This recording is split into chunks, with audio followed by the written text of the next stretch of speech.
Milliken Board of Trustees of June 12th to order. Please rise for Pledge of Allegiance.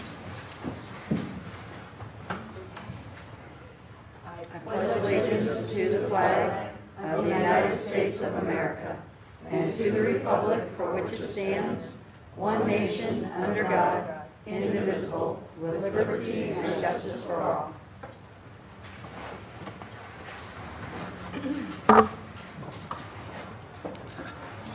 Will the town clerk please call roll? Yes, Mayor. Trustee Wakeman? Here. Trustee Trailer? Here. Trustee Ehrlich? Here. Mayor Pro Tem Austin? Here.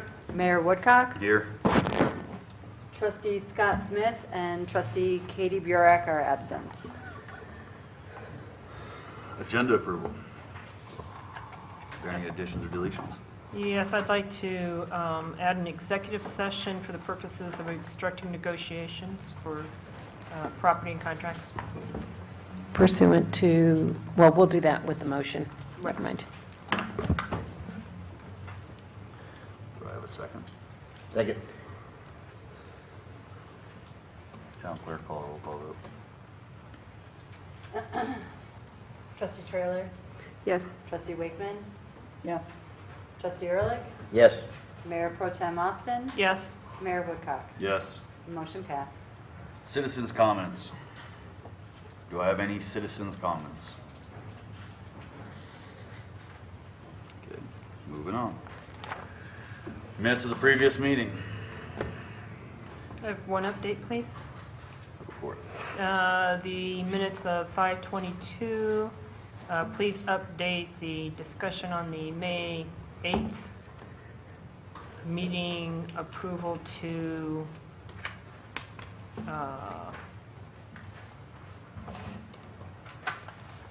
passed from all in favor to pass by majority. Thank you.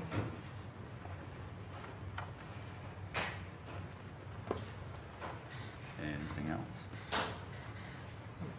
Got one question. Will these be going up on the website? Sure. Excuse me? Will these be going to the website? Yes. 'Cause I did get an email from a citizen wanting to know why the minutes weren't up there. Yeah, they will be as soon as they're approved. Oh.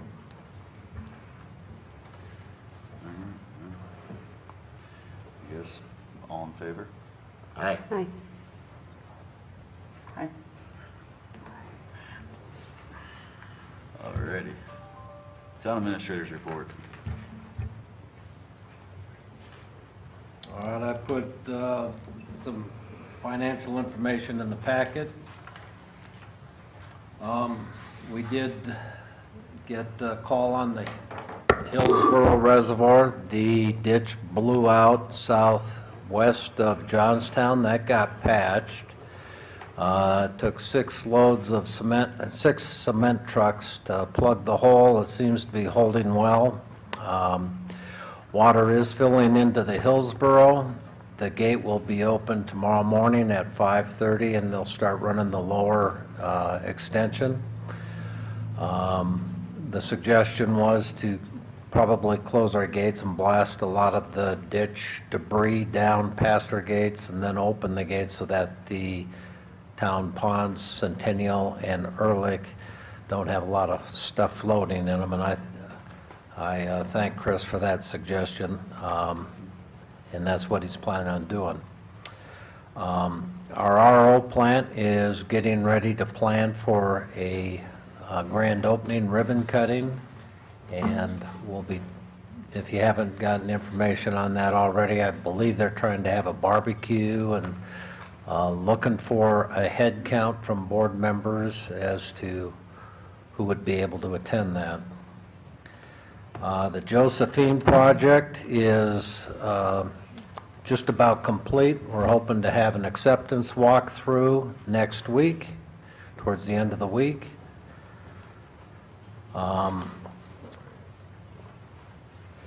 The ditch is getting a pan in the bottom of it, you know, north of the construction that they've done, all the way to the railroad trestle, so that the water will flow through there, and that was poured today. I've had several meetings or one large meeting also today with the school district, and I suggested that they make a presentation to our town board, and we're going to start some public meetings, and they're going to come in and a work session or whatever your pleasure would be to give some update on what their plans are for the Milliken area. I will be out next week. I'll be going up to the CML conference in Breckenridge, Colorado Municipal League. And in my absence, all calls should be directed to Cheryl. Other than that, that's all I've got, unless you have any questions on anything. Do you have a date on that barbecue? Don, do we have a final date on the barbecue?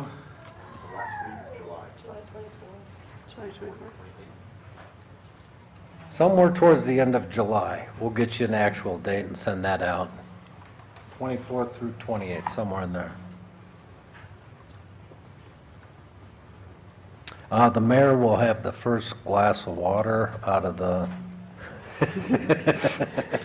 out of the RO plant, and if he doesn't glow, we'll open it up to the public. I glow anyways. But we're starting to get some accomplishments, things that we can mark off that they are completed and getting done, so staff's pretty excited about all that.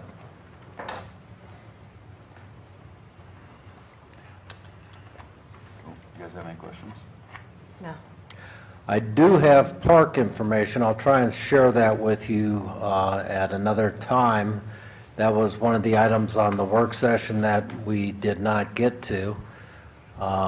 We've gone through and we've analyzed what we do have for the parks. It is deficient. I've talked with a few people that we may want to develop a Parks and Trails Advisory Board or something like that, and I've been passing that idea around, and I've got a lot of people that have an interest in doing that. I have some people that have recently gone through that process of developing a Parks and Trails Master Plan.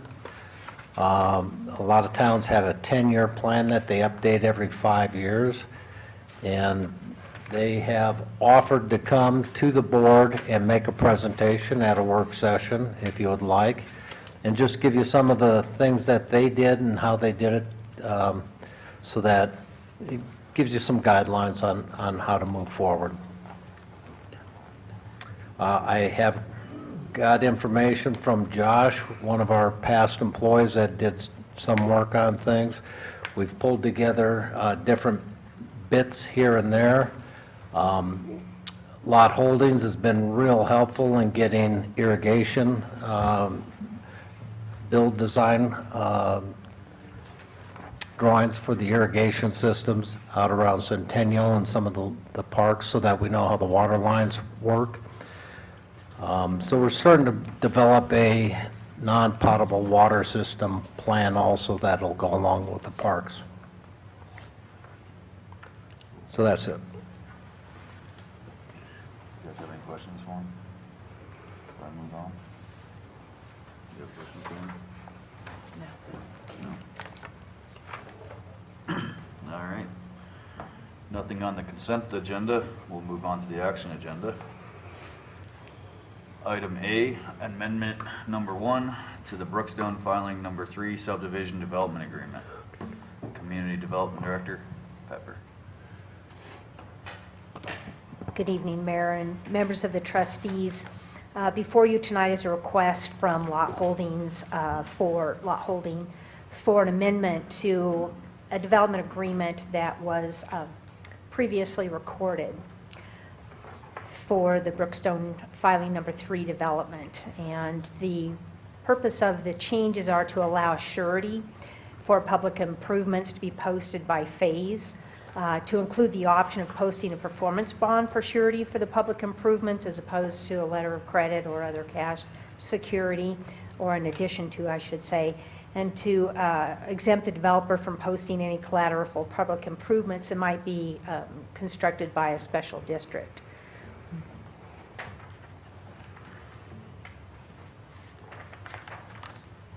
So as background, the Board of Trustees approved the final plat for the Brookstone Filing Number 3 subdivision November 14th, 2018, conditioned upon execution of a development agreement in a form approved by the town attorney and prior to recordation of the plat. So the development agreement was signed by the mayor and lot holding on March 25th, 2019, and was recorded with the Weld County Clerk and Recorder's Office on March 27th, 2019, along with the plat.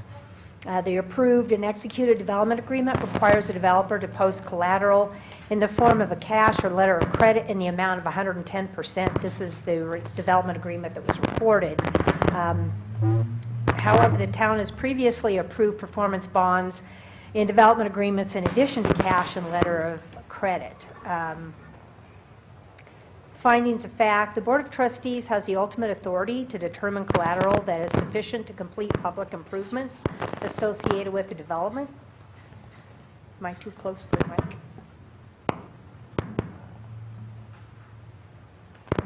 Section 16.4.550A of the Milliken Municipal Code states a subdivision improvement agreement stating that the developer agrees to construct any required public improvements shown in the final plat, together with collateral which is sufficient in the judgment of the Board of Trustees to make reasonable provision for the completion of said improvements in accordance with the design and time specifications will be required.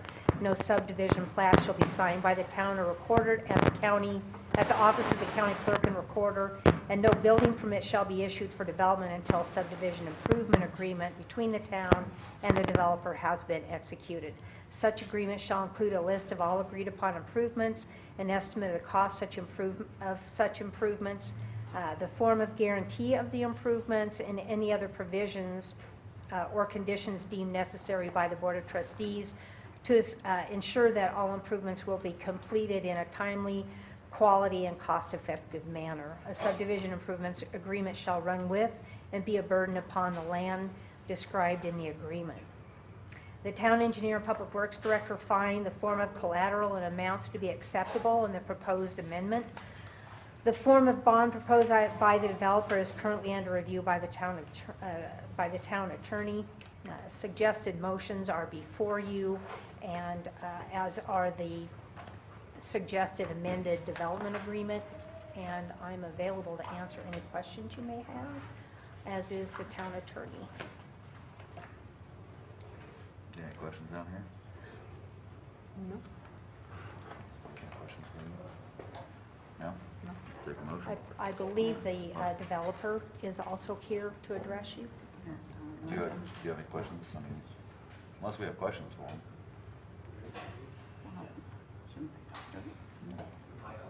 You're up if you want. Yeah, if you want to go.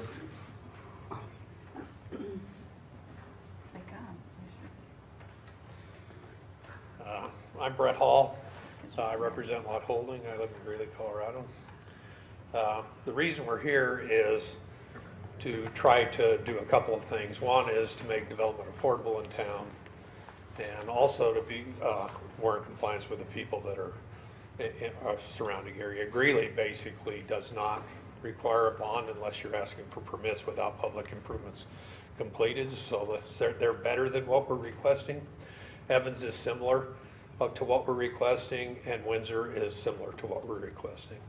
The reason in today's world you don't post letters of credit or cash is, you know, since the financial crisis, banks are not overly willing to finance projects these days. They'll finance to the tune of maybe 50%.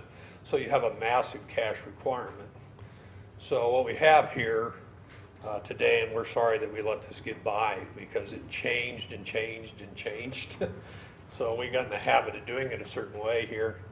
But to give you an example, what would it be like if everyone who traveled, what you're basically, a bond is insurance that the work will be completed and done appropriately from an insurance company. What you're asking for is cash. What if everybody had to insure their car with cash for an accident?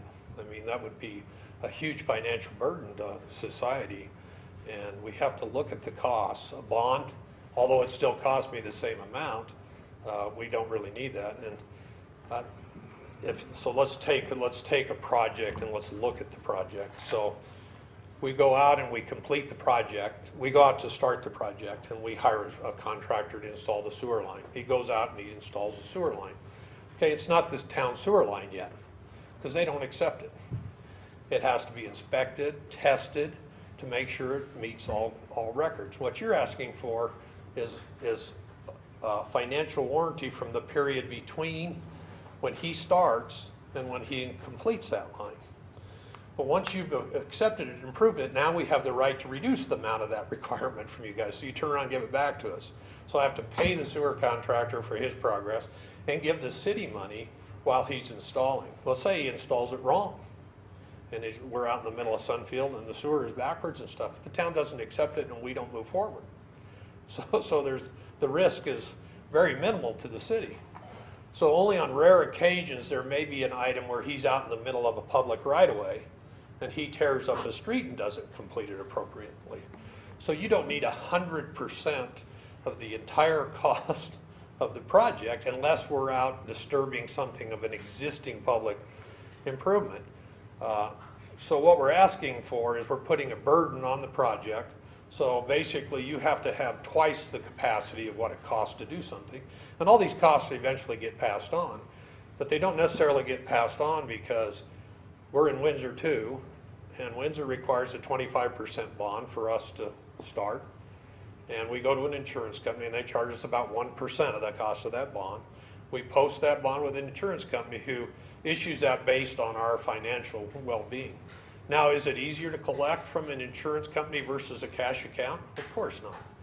But is it easy to collect from an insurance company when somebody's car runs into one of your light poles?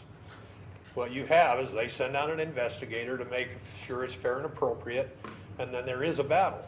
So what we're asking for is still, we didn't say, well, we don't need any warranty at all. But to go to 100% and not do it by the phase of the work that you're completing places a huge burden on development. And basically, if you get that burden too high, there will be smaller projects or no projects at all, because you have to have a really, really strong developer to post either a letter of credit.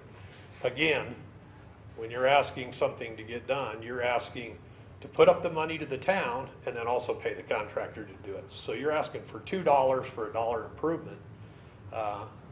But even at that point, you're still not saying you accept it. Once you accept it, you reduce the requirement down for a warranty, and then you're asking for a warranty period after that with financial security. So our request is 25% is more than adequate. Let us use the system that's in place. Greeley accepts bonds, Evans accepts bonds, Windsor accepts bonds, and that's who we compete with in the housing market.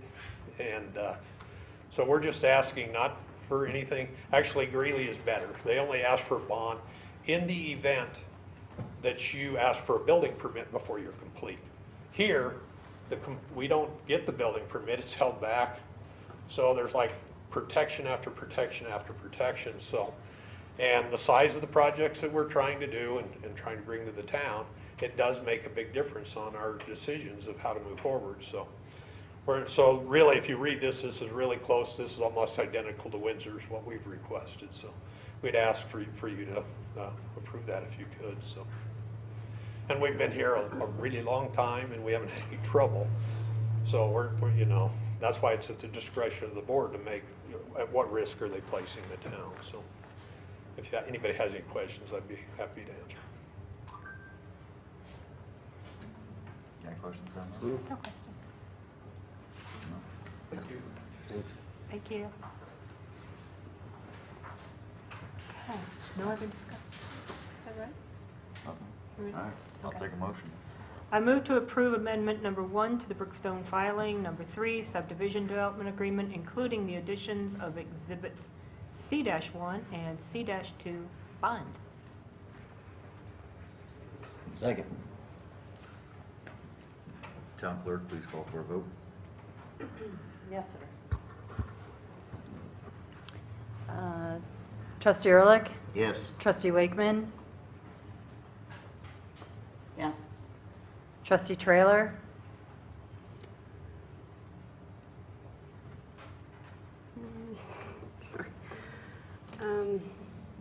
No.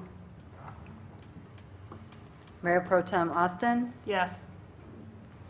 Mayor Woodcock. Yes. Motion passed.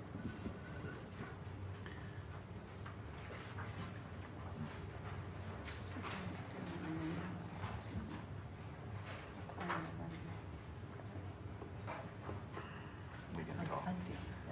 Yeah, we can discuss that, because we don't have to. Item B, amendment number 1 to the Sunfield subdivision development agreement. Again, Community Development Director Pepper. Mayor and Board of Trustees, this is a similar request from the same developer. This is for the Sunfield subdivision, and it's to make changes to the recorded development agreement to allow for public improvements to be posted by phase, to reduce the required surety from 110% to 25% at commencement of construction of public improvements, to reduce the bond to 10% of the public improvement costs during the warranty period after installation of the public improvements and after issuance of preliminary acceptance by the town for those improvements, to include the option of posting a performance bond as surety for the public improvements in the amount of 25% of the cost of construction of improvements. Again, that's by phase. And to eliminate the requirement for posting collateral for improvements that will be constructed by the Centennial Crossing Metropolitan District.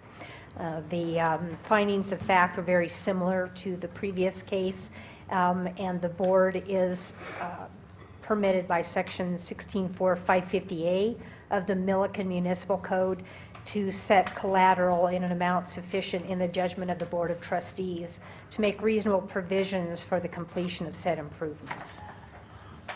And I'm happy to answer any questions you may have. Actually, I have a question for Brett Hall.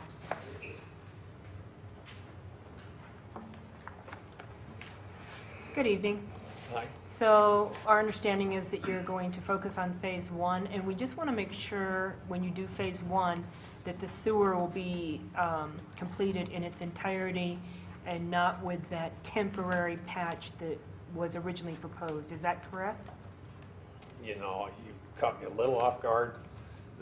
We will build it so it's self-sufficient in phase 1 as per approved Storm. plans. And so I'm not quite sure which temporary patch, on the sewer or the storm sewer? Storm sewer, Storm. sorry. Oh, the storm sewer, okay. Yeah. It's shown on the drawings as per phase. We made each phase work independently, so if phase 2 never got built, then it worked fine as per plans. But, you know, I don't have the plans in front of me, and it caught me a little off guard of what little piece you're talking about. If it's an issue, we can sure address that, so. But usually we work with Bill to make sure that it's all functioning when it comes time to, the water system is looped, the road system is looped.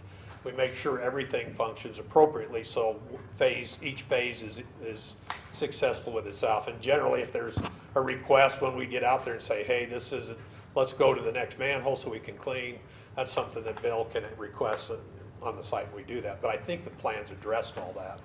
But I Well- can't say for sure on that exact issue that you're talking Yeah, about. my understanding was we attached because of an oil and gas situation, we attached a kind of a temporary Well, process. okay, so on that issue, the oil and gas well has been abandoned.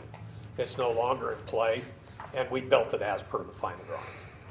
So Okay. it's already, it was built by and I guess that was one issue I didn't address about the Metropolitan District. The Metropolitan District generally it's a taxing entity, so you don't need a surety from them, but because, you know, they have the right to tax and complete things, so, you know. But it's that temporary alignment because of the oil well Yeah. never came into play because the oil well was abandoned before the project ever got started, so. Thank So you. it's not an issue at all. So, You guys have any questions down here? No? Holly, do you have any questions? So this is for a bond Mhm. of first phase, Performance Yes, bond for first performance. phase. performance bond, first phase, 25%.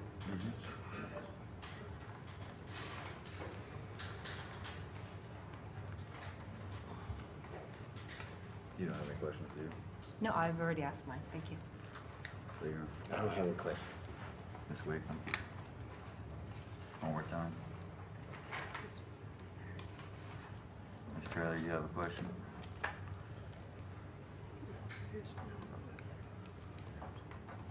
There's no questions, I'll. And the only option is cash Huh? or line of credit. So No, that it's says line right of here. credit or They're performance asking bond. for us to approve the bond. You're asking Yeah. to approve the bond. We're requesting a performance bond. Okay. I'll take a And the motion. board has the ability to do that. Yeah, no.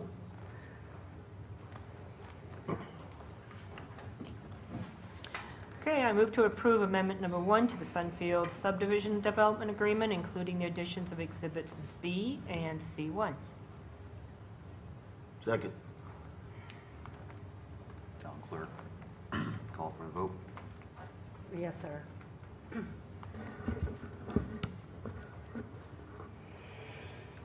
Trustee Wakeman? Yes. Trustee Trailer?